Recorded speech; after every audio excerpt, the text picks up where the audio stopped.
थोड़ा आगे बढ़ते हैं। वो हमारे रसोई घर में एक चीज के बारे में बहुत बखान करते हैं, माने बहुत बढ़ाई करते हैं।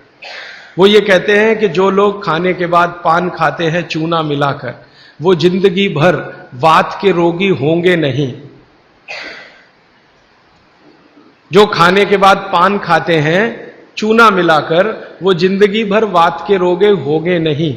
माने चूना, वो बोलते हैं, सबसे बेहतरीन वातनाशक औषधि है। मेथी का दाना तो है ही, चूना उससे थोड़ा 1 डिग्री ऊपर है। मेथी दाने से चूना सबसे अच्छी वातनाशक औषधि है। चूने के बारे में भागवत जी का बहुत रिसर्च है, बहुत रिसर्च है। और वो ये कहते हैं कि ये भगवान की दी हुई प्रचंड मात्रा में अद्भुत ऐसी चीज है जो आपके वात के सब रोगों को दूर करेगी। माने घुटने दुखते हैं, कमर दुखती है, कंधा दुखता है, चूना खाइए। फिर वो कहते हैं कि इतना ही नहीं, शरीर में कैल्शियम जो है ना, कैल्शियम ये एक घटक है, माइक्रो न्यूट्रिएंट इसको कह सकते हैं अंग्रेजी में, सूक्ष्म पोषक तत्व है। ये कैल्शियम के बारे में जो गंभीर बात है आज के विज्ञान के हिसाब से, जो मैं कहना चाहता हूं, भागवत जी ने तो 3500 साल पहले कह दिया, आज का विज्ञान उसको प्रूव कर रहा है, कंफर्म कर रहा है। वो ये कि कैल्शियम की कमी अगर शरीर को है तो आपको 20 नहीं 50 बीमारियां आएंगी। कैल्शियम की कमी अगर है शरीर को तो 50 बीमारियां आएंगी। क्या क्या आ सकता है? हर तरह का दर्द आपको होगा, हर तरह का, मांसपेशियों का दर्द, हड्डियों का दर्द, सब तरह का। हड्डियों की जितनी विकृतियां हैं वो सब कैल्शियम की कमी से आएंगे। हड्डियों के जितने रोग हैं वो सब कैल्शियम की कमी से आएंगे। फिर वो कहते हैं कि रक्त के बहुत सारे रोग कैल्शियम की कमी से आते हैं, रक्त के रोग, खून की बीमारियां। फिर वो कहते हैं कि बहुत सारे कफ के रोग कैल्शियम की कमी से आते हैं। तो कैल्शियम कम नहीं होने देना चाहिए। जो विज्ञान आज का कहता है, आधुनिक विज्ञान ये कहता है कि कैल्शियम वो माइक्रो न्यूट्रिएंट है, वो सूक्ष्म पोषक तत्व है जिसके शरीर में रहने पर ही दूसरे सूक्ष्म पोषक तत्व उपयोगी होते हैं। ये 12-15 साल का रिसर्च है, एक वाक्य में मैंने खत्म कर दिया। कैल्शियम की उपस्थिति में ही बाकी सभी सूक्ष्म पोषक तत्व उपयोगी होते हैं।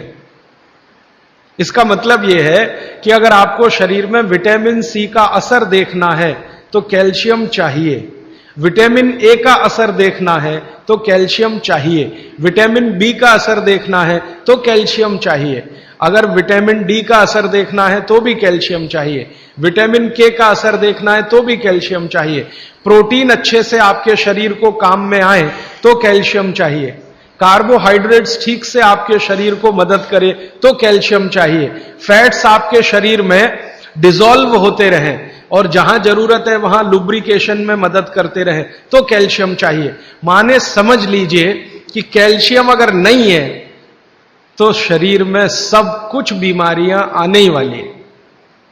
इसलिए कैल्शियम की उपलब्धता शरीर को होनी ही चाहिए।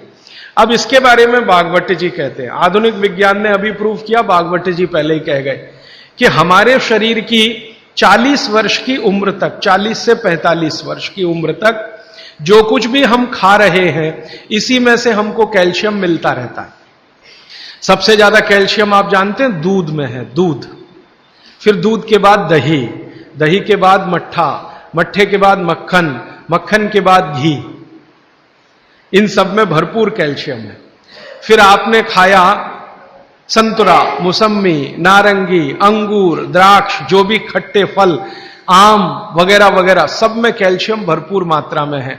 फिर सबसे ज्यादा कैल्शियम फलों में माना जाता केले में है। केला भरपूर खाना चाहिए क्योंकि कैल्शियम का सबसे बड़ा भंडार है और आसानी से हजम होता है। तो ऐसे जो फल हैं इनका जो कैल्शियम है ये 40-45 साल तक हमें आसानी से मिलता रहता है, क्योंकि शरीर की जो बायोकेमिस्ट्री है 40-45 साल तक एकदम दुरुस्त और तंदुरुस्त रहती है। जठर अग्नि भी तीव्र रहती है, बाकी सब फंक्शन ठीक है। लेकिन जैसे ही 45 की उम्र खत्म होती है, माताओं को यह बात विशेष रूप से कह रहा हूं, बहनों को, माताओं को, जैसे ही आपकी 45 की उम्र पूरी होती है और आपका मेंसेस साइकिल बंद होता है, मासिक धर्म आपका बंद होता है, उसी समय आपको कैल्शियम हजम होना कम होना शुरू होता है। आप कितना भी ये सब चीजें खाएं, केला भी खाएं, ये भी खाएं, लेकिन कैल्शियम उतना पूर्ति नहीं करता, क्योंकि कैल्शियम को शरीर में डाइजेस्ट कराने वाला जो हार्मोन है वो तभी तक आपको है जब तक आपकी मासिक चक्र की शुरुआत है। मासिक चक्र बंद होते ही ये हार्मोन कम होता है। आप जानते हैं कई हार्मोन्स कम हो जाते हैं, तो कैल्शियम डाइजेस्ट होना बहुत मुश्किल होता है। तब आपको जरूरत पड़ती है कि बाहर से कैल्शियम लें। इसलिए सब माताएं इस बात को ध्यान दें और इसको गांठ बांध लें कि 45 की उम्र होते ही चूना खाएं, क्योंकि अतिरिक्त बाहर से कैल्शियम उसी से मिलेगा। चूना जरूर खाएं आप सबके लिए, और आपको भी है चूना खाएं, क्योंकि आपकी उम्र भी 45 की जब पूरी होगी तो ये जो कैल्शियम है वो आपके लिए पर्याप्त नहीं है जो फलों से और सब्जियों से आ रहा है, कुछ अतिरिक्त चाहिए। और चूंकि बाकी सब माइक्रो न्यूट्रिएंट्स कैल्शियम की उपस्थिति में ही काम आएंगे, इसलिए इस पर ध्यान दीजिए। तो शायद इसलिए इस देश में एक परंपरा विकसित हुई है पान खाने की। ये पान खाने की परंपरा बहुत वैज्ञानिक है, बहुत ही वैज्ञानिक। जिसने भी शुरू की वो बागभट्ट का पक्का चेला रहा होगा, बहुत समझकर उसने ये शुरू की। और ये अद्भुत है। अद्भुत मैं इसलिए कह रहा हूं कि भारत की सब जातियों में उत्तर से दक्षिण, पूरब से पश्चिम ये परंपरा है। कहीं भी चले जाओ, आप सिक्किम में चले जाओ, अरुणाचल में चले जाओ, वो भी पान खाते हैं। और आप धुर दक्षिण में आ जाओ तो यहां भी है, उत्तर में चले जाओ, कहीं भी चले जाओ। तो ये पान खाना भारतीय सभ्यता का एक बहुत महत्वपूर्ण अंग है जो स्वास्थ्य से जुड़ा हुआ है। बस ध्यान इतना ही रखिए कि पान जो है चूने का ही खाना है। पान जो है चूने का ही खाना है।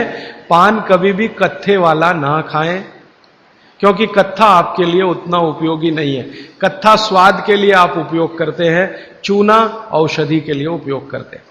ये बात मैं एक बार पहले भी कह चुका हूं, आज फिर से इसलिए कह रहा हूं कि कुछ नए चेहरे मैं देख रहा हूं। हे दोस्तों, अगर वीडियो पसंद आया है तो लाइक और सब्सक्राइब जरूर करें, और सब्सक्राइब बटन के राइट में जो बेल आइकन है उसे जरूर दबाएं, ताकि आप हमारे द्वारा पोस्ट करी गई कोई भी वीडियो मिस ना कर सके।